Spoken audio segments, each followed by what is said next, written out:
Travis Wayne Goodsell. Got to make this video quick because I've got something boiling on the stove. This is a follow-up video. I didn't expect to have to do this video. Back on September 30th, 2019, I filed a lawsuit against the Church of Jesus Christ of Latter-day Saints. I had had enough of their abuse, their bullying, their death threats, and I'm fed up. I had my website, traviswaynegoodsell.com, with dashes between each name, and had gotten up to 3,000 views on average per day. And so I was all set, notifying people that I had filed and was going to use the website, had a channel or page set up for updated coverage of the lawsuit. The very next day, my Weebly, my website, all of a sudden crashed my numbers. I no longer had 3,000 views. All the history gone. All the history was rewritten to an average of 30 per day. The very next day after I filed. And I thought, does the church have that much power to influence businesses? Yes, especially when the church invests in those businesses. I had found out by Business Insider after the 100 billion tithing money laundering, that Business Insider, which is now Market Insider, but it's still found under the link for Business Insider, did an article identifying a portfolio that Ensign Peak Associates had for investments through them. 40 billion investments through Ensign Peak's Associates portfolio. And among that list, as I went down, and I did a video where I did a video just doing the whole scan down all the way through. I found not only Google, which is what they were advertising, Google and Microsoft and tech companies, but they also had Square Inc., which is the company that had, I don't know how many months previous, had taken over Weebly. They bought them out, and Squarespace? It's whatever the payment service company. I had PayPal and Squarespace, Square Inc., whatever it's called. I used Square with my book signing way back in 2017. And so I'd had Square as a company that I utilized for all the time. But when I found that the church was investing in Square and in Google, and that was just February of this year when they posted that article, just February. It all made sense now. The church did.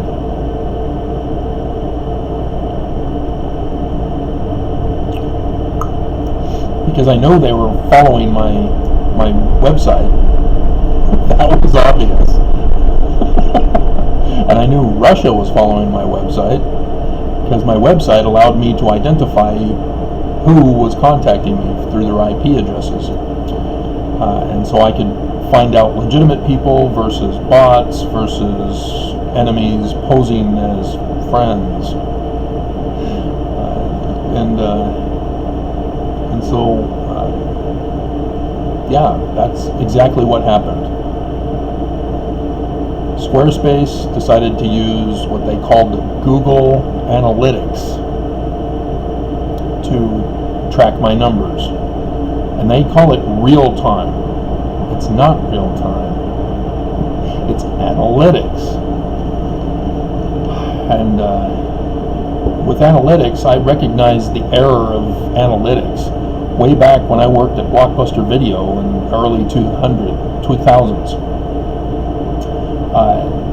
They were using an analytical program to determine the amount of new release DVDs, and originally before that video cassettes, to send to each particular Blockbuster Video store. And it was based on the previous year's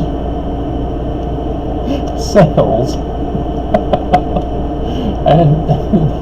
and yeah, it was total chaos, because as you would imagine, we would have too many of something nobody wanted, and we would have not nearly enough of what everybody wanted, because you don't get the same stuff year after year, and it's based on people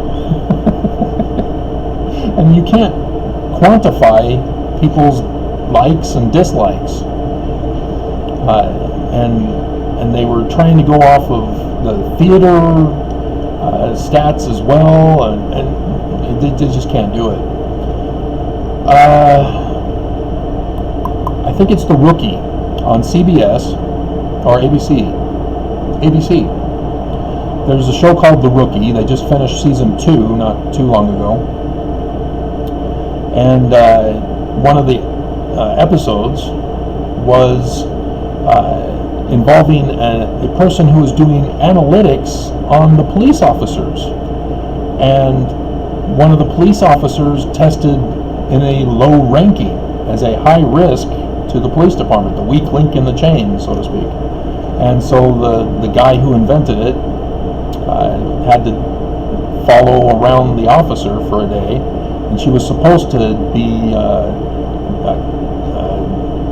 keeping him safe, being safe, so that he would go, oh, okay, wow, yeah. And no, she purposely sent him on a shootout and all that stuff, and then the shootout ended up at his analytics company itself, and the author of the script helped teach people you can't use analytics for human behavior. It just can't be done.